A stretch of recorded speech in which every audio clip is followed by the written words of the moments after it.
মুসা আলাইহিস সালামের উম্মত দেখতেছে ওই যে দূরে ফেরাউন তার সেনাবাহিনী নিয়ে তিন দিক দিয়ে আমাদের ঘিরে ধরছে। মুসা আলাইহিস সালামের উম্মত প্রচন্ড রকমের ভীত সন্ত্রস্ত হয়ে গেছেন। এতকাল তো চিন্তা করছে বাইচা তো ছিলাম, গোলামি করছি, তাও তো বেঁচে ছিলাম। আজকে যেভাবে ঘিরে ধরছে হয়তো সাগরের পানিতে হাবুডুবু খেয়ে মরতে হবে, না হলে ফেরাউন এবং তার বাহিনীর অস্ত্রের আঘাতে দুনিয়া থেকে বিদায় নিতে হবে। এই অবস্থার কথা আল্লাহ তাআলা পবিত্র কোরআনুল কারীমের সূরাতুশ শুআরার মধ্যে বলেন। আল্লাহ তাআলা বলেন, ফালাম্মা তারাআল জামআনি ক্বালা আসহাবু মূসা ইন্না লামুদরাকুন। আল্লাহ রাব্বুল আলামিন বলেন, যখন এক পক্ষ অপর পক্ষকে দেখতে পাইল, ক্বালা আসহাবু মূসা ইন্না লামুদরাকুন।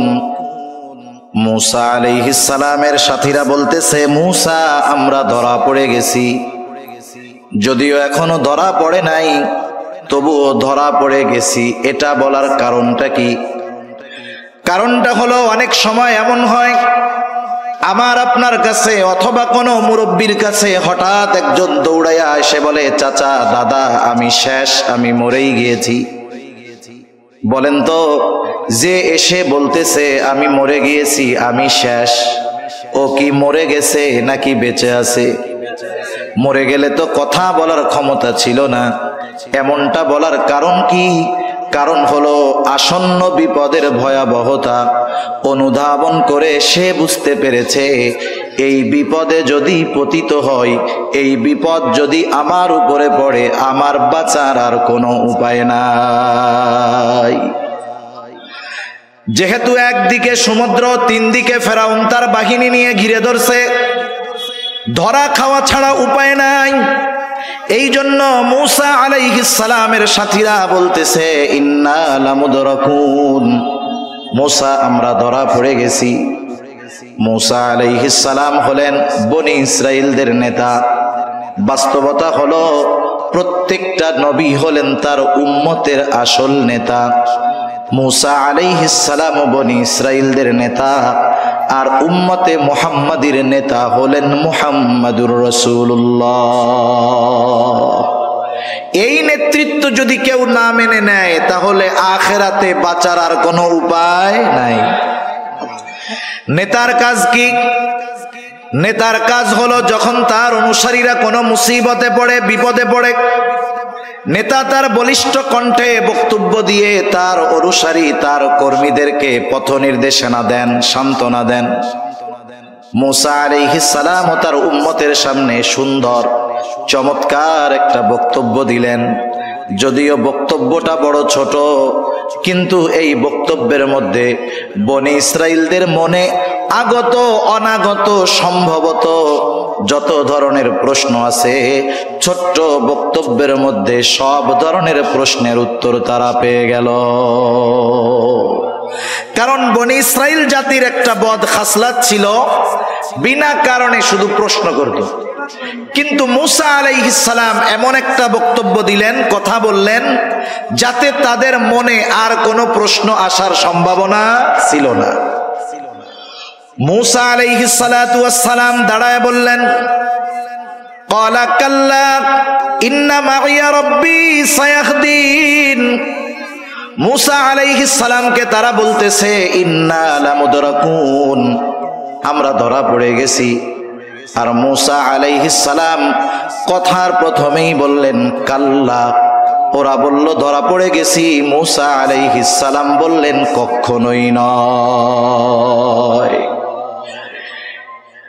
নাবাচক কিছু শব্দ আছে আরবিতে, যেমন একটা শব্দ হলো লা।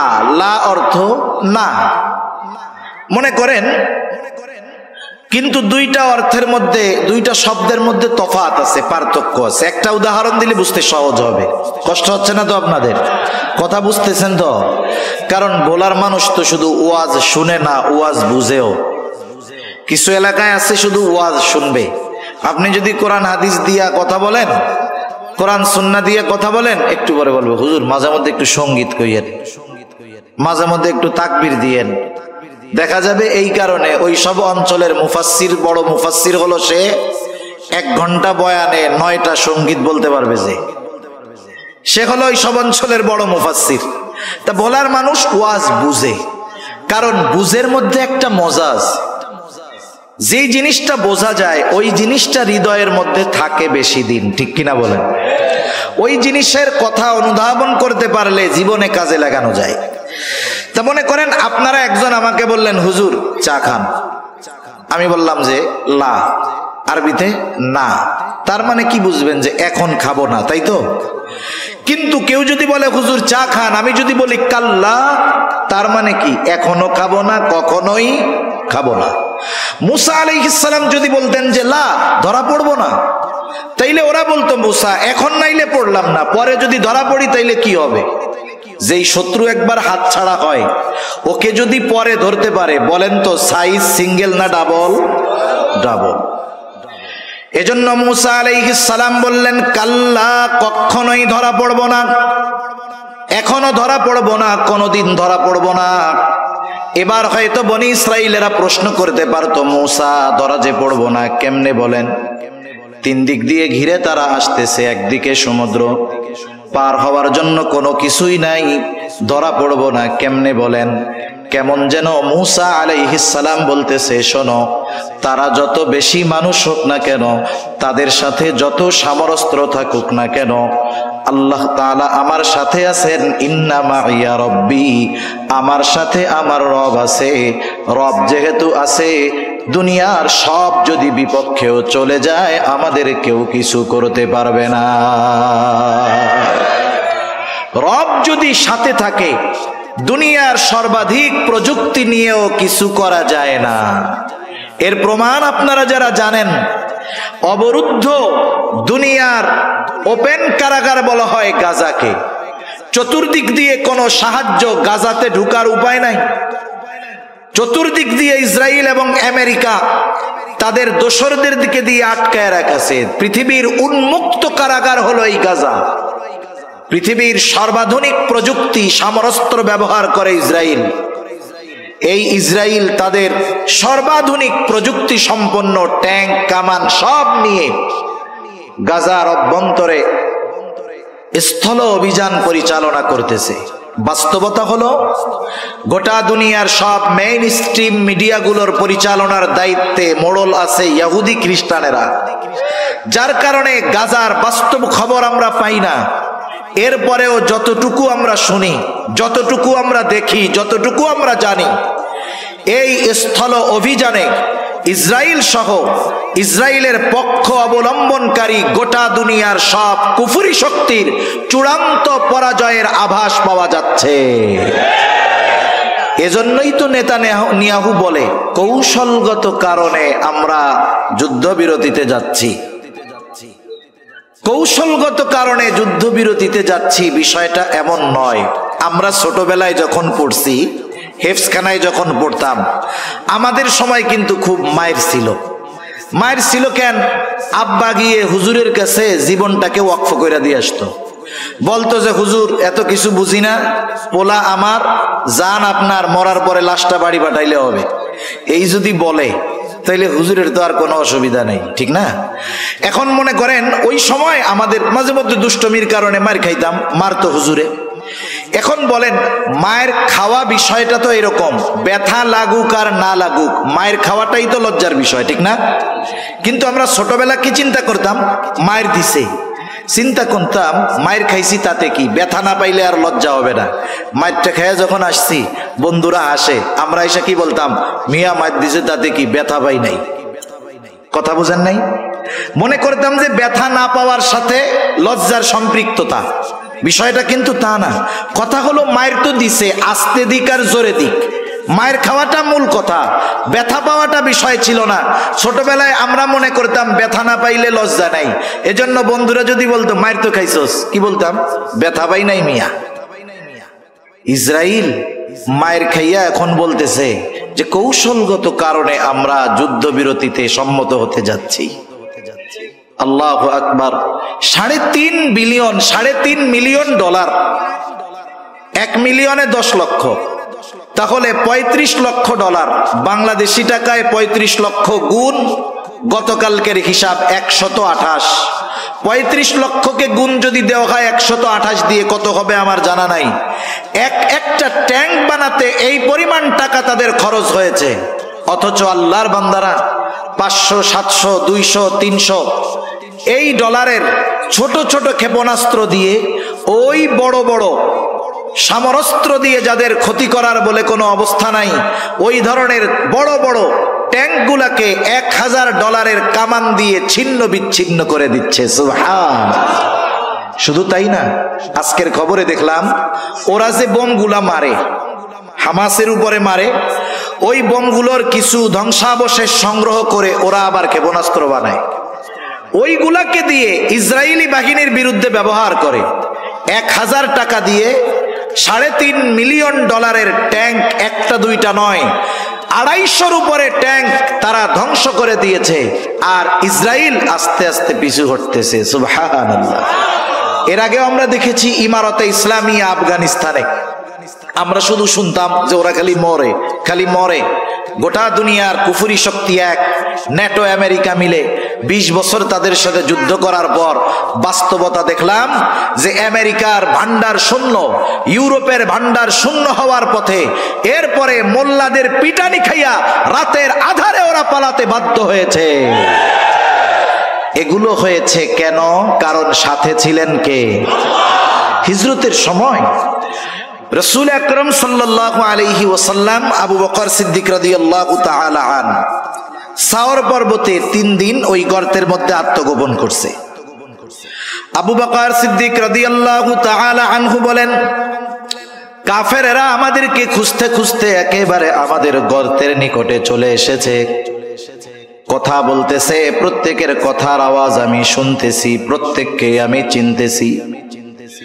তারা আমাদেরকে খুঁজতেছে, আমাদেরকে পাওয়ার জন্য, দেখার জন্য বেশি দূরে যাওয়া লাগবে না, ওরা যদি ওদের পায়ের দিকে নজর দেয় আমাদেরকে দেখে ফেলতে পারবে।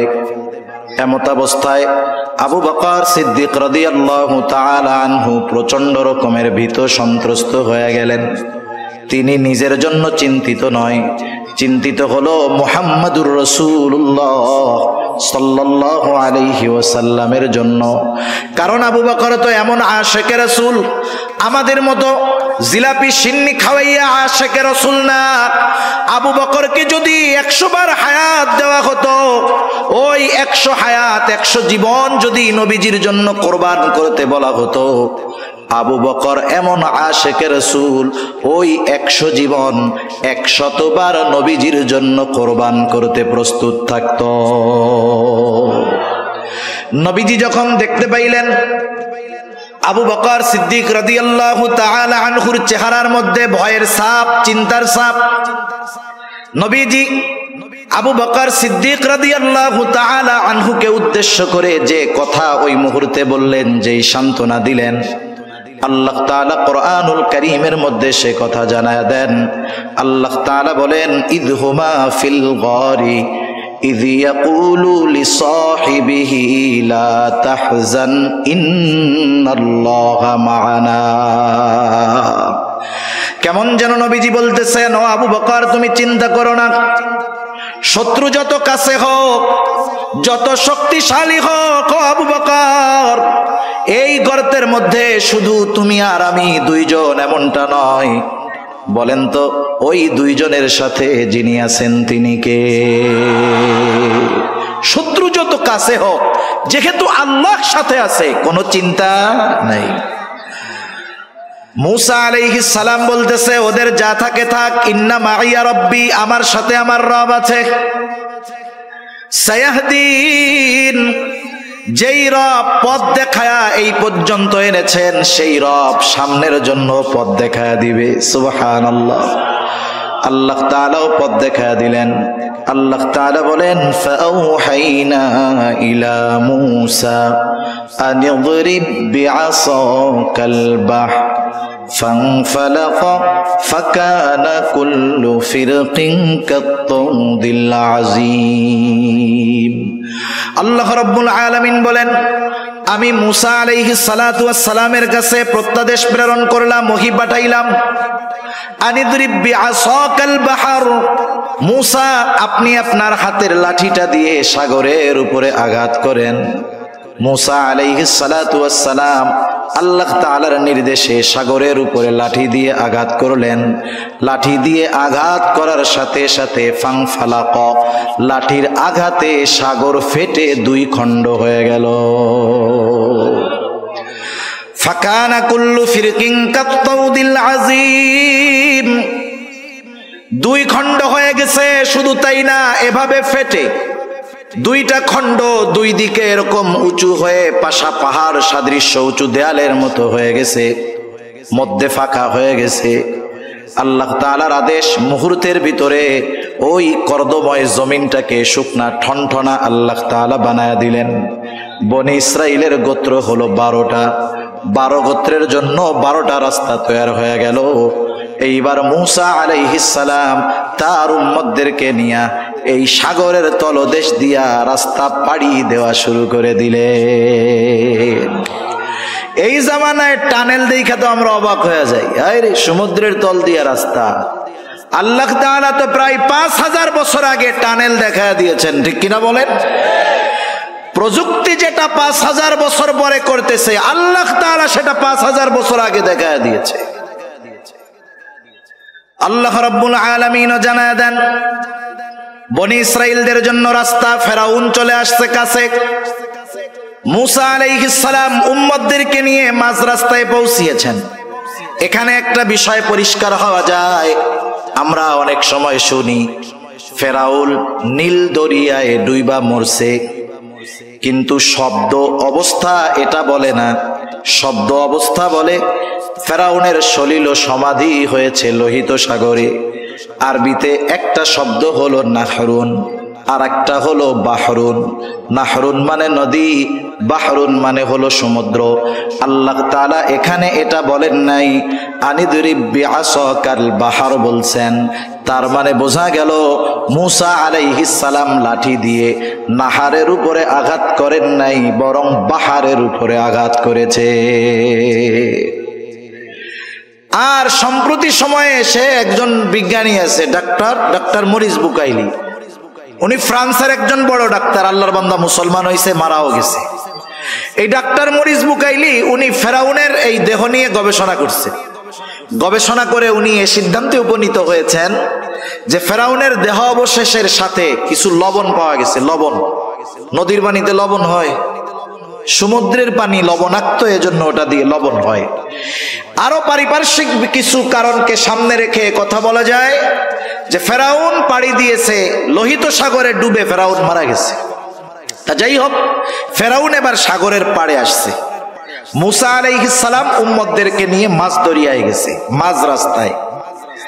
ফেরাউন আইসা দেখে যে রাস্তা তো রেডি। ফেরাউন কি আল্লাহ তাআলাকে চিনত কি চিনত না বলেন তো? ভালো মতো চিনত। ফেরাউনও আল্লাহ তাআলার কাছে দোয়া করত যে আল্লাহ, আমি জানি আপনি রব, তবে আমি দুনিয়া চাই, আমারে দুনিয়ায় সব দেন। বুঝেন নাই? বর্তমান দুনিয়ার অনেক ফেরাউন আছে, এরাও কিন্তু বায়তুল্লাহ গিয়ে আমার মনে হয় এইটাই কয় যে আল্লাহ, আমি জানি আমি জালেম, এরপরেও দুনিয়া দেন আমারে। বুঝেন নাই? যারা জুলুম করে এরা আল্লাহ তাআলাকে চিনে।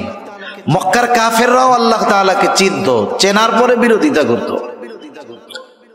ফেরাউন বুঝতে পারছে যে এই রাস্তায় আমার জন্য নিরাপদ নয়, কিন্তু মানুষ যখন অবাধ্যতার চূড়ান্ত পর্যায়ে পৌঁছিয়ে যায়, অহংকারের চূড়ান্ত সীমায় পৌঁছিয়ে যায়, নাফরমানির চূড়ান্ত অবস্থায় পৌঁছিয়ে যায়, সে তখন এমন কিছু সিদ্ধান্ত নিয়ে বসে যেটা তার চূড়ান্ত পতনের কারণ হয়ে যায়। ফেরাউনও সীমা লঙ্ঘন করে ফেলছে।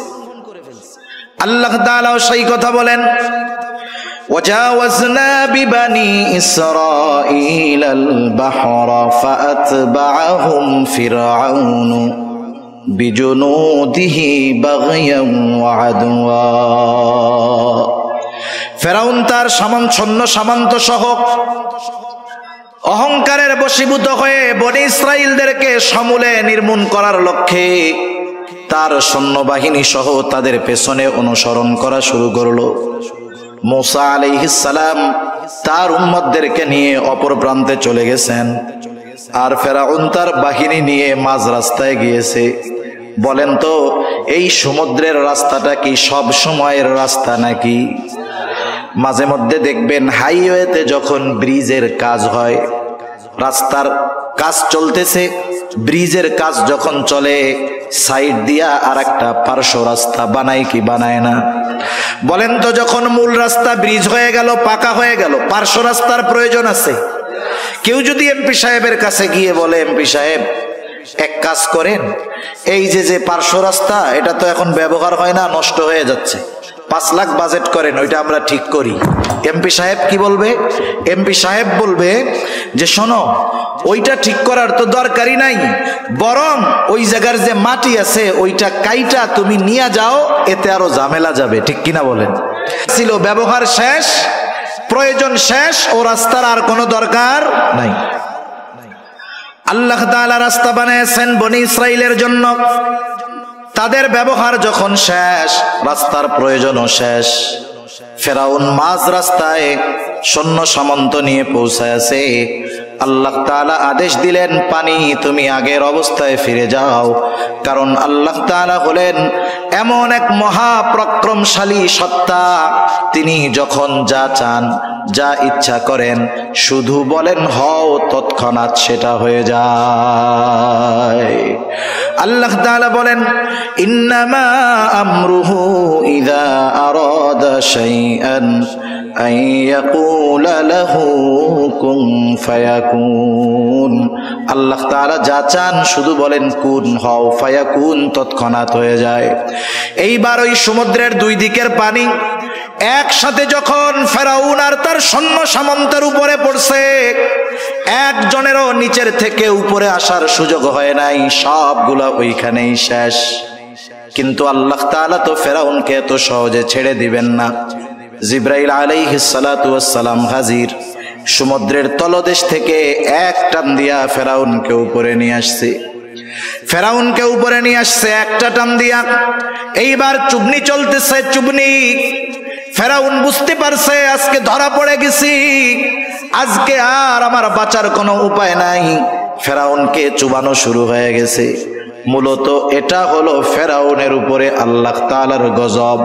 ফেরাউন যখন বুঝতে পেরেছে এতকাল আল্লাহ তাআলা ছাড় দিয়েছে, আজকে আর আল্লাহ তাআলা ছাড় দিবেন না, এইবার ফেরাউন ঈমান আনার ঘোষণা দিচ্ছে, ঈমান আনার ঘোষণা। ফেরাউন বলে, আমানতু আন্নাহু লা ইলাহা ইল্লাল্লাযী আমানাত বিহি বানু ইসরাঈল ওয়া আনা মিনাল মুসলিমিন। বলে, আমি ঈমান আনলাম, বনি ইসরাঈলেরা যার উপরে ঈমান আনছে আমি তার উপরে ঈমান আনলাম, যে আল্লাহ ছাড়া কোনো ইলাহ নাই। মনে রাখতে হবে, যখন কোনো জাতির উপর গজব আসে, গজব চলে আসলে, আযাব চলে আসলে, তাওবা কবুল হয় না, ঈমান কবুল হয় না। ফেরাউনের উপরেও গজব চলে আসছে, বলেন তো এখন ফেরাউনের ঈমান কবুল হবে নাকি? গজব আসার আগে তাওবা করতে হয়। যেমন হযরত ইউনূস আলাইহিস সালাতু ওয়াস সালামের সম্প্রদায় বারবার দাওয়াত দেন, তাদের মধ্যে কোনো পরিবর্তন নাই। ইউনূস আলাইহিস সালামের সম্প্রদায়ের একটা অভ্যাস ছিল, তারা প্রতিদিন সকালবেলায় গোসল করে খাওয়া দাওয়া করে দিনের শুরুর কাজ ছিল ইউনূস আলাইহিস সালামকে কষ্ট দেওয়া। প্রতিদিন সকালে গিয়ে প্রথমে এই কাজ তারা করত, এটা না করলে তাদের দিন ভালো যাইত না।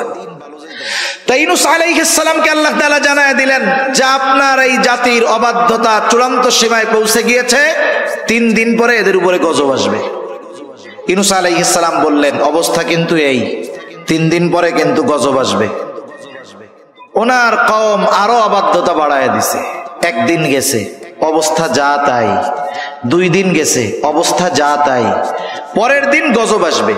ইউনূস আলাইহিস সালাম চিন্তা করলেন যে অতীতের নজির হলো, আল্লাহ তাআলা যখন কোথাও কোনো গজব দেন তখন ওই নবীকে ওই গজবের এলাকায় রাখেন না, ওখান থেকে সরায় নিয়ে যান। তা অতীতে যেহেতু সব নবীকে আল্লাহ তাআলা চলে যাইতে বলছেন, নিয়ে গেছেন, আমাকেও তো যাইতে বলবে, সুতরাং আমি চইলাই যাই। ইউনূস আলাইহিস সালাম আল্লাহ তাআলার পক্ষ থেকে নির্দেশ আসার আগে নিজে ইজতিহাদ করে উনি চলে গেছেন। যাই হোক, ওই রাত্রে এলাকা ছেড়ে উনি চলে গেছেন। পরের দিন সকালবেলা, যেদিন গজব হবে, গজব আসবে, ইউনূস আলাইহিস সালামের সম্প্রদায় সকালবেলা খাওয়া দাওয়া খায়া গোসল টোসল করে ইউনূস আলাইহিস সালামের বাড়িতে আসছে। আয়েশা দেখে দরজা লাগানো, ইউনূস আলাইহিস সালাম নাই। এতকাল এত জুলুম অত্যাচার করেছে ইউনূস আলাইহিস সালাম, কোনোদিন এলাকা ছাড়ে নাই, আজকে নাই। ওদের মনের ভিতরে একটু খটকা লাগছে। আশেপাশে লোক পাঠাইছে, কোথাও ইউনূস আলাইহিস সালামের কোনো খবর নাই। এইবার ওদের মনের মধ্যে ভয় ঢুকে গেছে। হায় রে, এতকাল ইউনূসকে আমরা এত কষ্ট দিয়েছি, ইউনূস কখনো যায় নাই, তাহলে সত্যই মনে হয় গজব আসবে। এরা সবাই একত্রিত হইছে, আল্লাহ তাআলার কাছে ক্ষমা চাইছে, তাওবা করছে, ঈমান আনছে। যেই গজব আসার কথা ছিল, গজব আসার আগে ঈমান আনার কারণে আল্লাহ তাআলা তাদের উপর থেকে গজবকে উঠায় নিয়েছে। সুবহানাল্লাহ। আর ফেরাউন গজব আসার পরে ঈমান আনছে, ঈমান কবুল হবে না। আল্লাহ তাআলা বলেন, আল-আনা ওয়া ক্বাদ আসাইতা মিন ক্বাবলু ওয়া কুনতা মিনাল মুফসিদিন। এখন তুমি ঈমান আনার ঘোষণা দিচ্ছ, অথচ ইতিপূর্বে জমিনে বিশৃঙ্খলা সৃষ্টি করেছ। তোমার ঈমান এখন তো কবুল হবে না। তবে তুমি তো মরবাই। তবে শুনে নাও, ফালইয়াউমা নুনাজ্জিকা বিবাদানিকা লিতাকুনা লিমান খালফাকা আয়া। আমি আজকে তোমার দেহকে সংরক্ষণ করব, যাতে করে তুমি তোমার পরবর্তীদের জন্য নিদর্শন হও। আল্লাহ তাআলা ফেরাউনের দেহকে এমন ভাবে সংরক্ষণ করেছেন, সমুদ্রের কোনো মাছ তার দেহ খায় নাই, পোকা লাগে নাই। মিশরের জাতীয় জাদুঘরে যত মমি আছে, বিভিন্ন প্রযুক্তি কেমিক্যাল ব্যবহার করে রাখা হয়েছে, কিন্তু ফেরাউনের ওই দেহটাকে কোনো মেডিসিন ছাড়া, কোনো প্রসেস ছাড়া, রাসায়নিক ছাড়া জালেমদের জন্য নিদর্শন হিসাবে সংরক্ষণের ব্যবস্থা যিনি করেছেন তিনি কে? আল্লাহ তাআলা ফেরাউনের দেহকে সংরক্ষণ করছে, সাধারণ পাবলিকের জন্য নয়, বিশেষ করে তাদের জন্য যারা শাসকের আসনে বসে জনগণের খাদেম হওয়ার পরিবর্তে জনগণের উপরে জুলুম করে, তাদের জন্য। যে দেখে রাখো, তোমার পূর্ববর্তী যারা ছিল জালেম, এদের সর্বশেষ পরিণতি কি হয়েছে, অপেক্ষা করো, তোমার জন্যও এর চাইতে ভয়ঙ্কর অবস্থা অপেক্ষা করতেছে, ঠিক কিনা? কিন্তু আফসোসের বিষয় হলো, গোটা দুনিয়ার শাসকরা এটাকে শুধু ভ্রমণ এবং দেখার একটা বিষয় মনে করে, শিক্ষার বিষয় মনে করে না। তা যাই হোক, যে কথা বলতেছিলাম, মুসা আলাইহিস সালামের উম্মত নদীর সাগরের ওই পারে উঠা নিজ চোখে ওরা দেখছে যে ফেরাউন কেমনে মরলো। মুসা আলাইহিস সালামের যেই বয়ান, বক্তব্য কিভাবে বাস্তবে পরিণত হলো। একটু আগে যেই শত্রুর হাতে মরার ভয়ে তারা চিন্তিত ছিল, সেই শত্রুকে আল্লাহ তাআলা কেমনে লোহিত সাগরে ডুবায়া মারলেন। বলেন তো, এই দৃশ্য দেখার পরে বনি ইসরাইল জাতির আল্লাহ তাআলার উপরে সর্বোচ্চ কৃতজ্ঞ হওয়ার দরকার ছিল কি ছিল না? কিন্তু আফসোস, এদের মধ্যে কোনো পরিবর্তন নাই। আল্লাহ তাআলা তাদেরকে দরিয়ার অপর প্রান্তে নিলেন, ওই অবস্থাগুলো দেখাইলেন। এখন ওরা কি বলে জানেন? ওরা বলে, মুসা কই আনছো? আমাদের সব পোশাক আশাক, বাড়িঘর সব রইছে মিশরে, এমন জায়গায় আনছো থাকার জায়গা নাই, খোলা মাঠ, মাথার উপরে কোনো ছাদ নাই, রোদে কষ্ট, বৃষ্টিতে কষ্ট, রান্না বান্নার কিছু নাই, খাবো দাবো কেমনে, না খাইয়াই তো মারা যাবো। এর চেয়ে মিশরে ভালো ছিলাম। কি বলে? এর চেয়ে মিশরে ভালো ছিলাম। অকৃতজ্ঞ এক জাতি। আল্লাহ তাআলা তাদের জন্য মেঘকে ছাদ বানায়া দিলেন, মেঘমালাকে কি করলেন? ছাদ বানায়া দিলেন। আসমান হতে খাবারের ব্যবস্থা করলেন, মান্না সালওয়া, খা, রান্না রুন্না করা লাগবে না। এরা খাইতে থাকলো, আরামে থাকতে থাকলো। কিন্তু আল্লাহ তাআলা মিশর থেকে তাদেরকে দরিয়া পাড়ি দিয়ে এপারে আনার উদ্দেশ্য, যে ফিলিস্তিনের ওই তাদের আদি পিতৃভূমি আল্লাহ তাআলা তাদের হাতে তুলে দিবেন, এটা আল্লাহ তাআলার ইচ্ছা। তবে ওই সময় ফিলিস্তিনে, জেরুজালেমে শাসন করত এক গোত্র, তাদের নাম হলো আমালিকা। এরা সম্ভবত আদ গোত্রের পূর্বসূরি ছিল আর কি। দেহের গঠন ছিল বিশাল আকৃতির। এরা খুব বীর বাহাদুর এক জাতি ছিল। হযরত মূসা আলাইহিস সালাতু ওয়াস সালাম বনি ইসরাইলের 12 গোত্র থেকে 12 জন প্রতিনিধিকে পাঠাইলেন তাদের অবস্থা পর্যবেক্ষণের জন্য। এইবার ওই 12 জন যখন বনি ইসরাইলের ওই এলাকায় আমালিকা গোত্রের ওই এলাকায় ঢুকছে, আমালিকা গোত্রের একজন লোক ওই 12 জনকে আটকায়া বাদশার কাছে নিয়ে গেছে।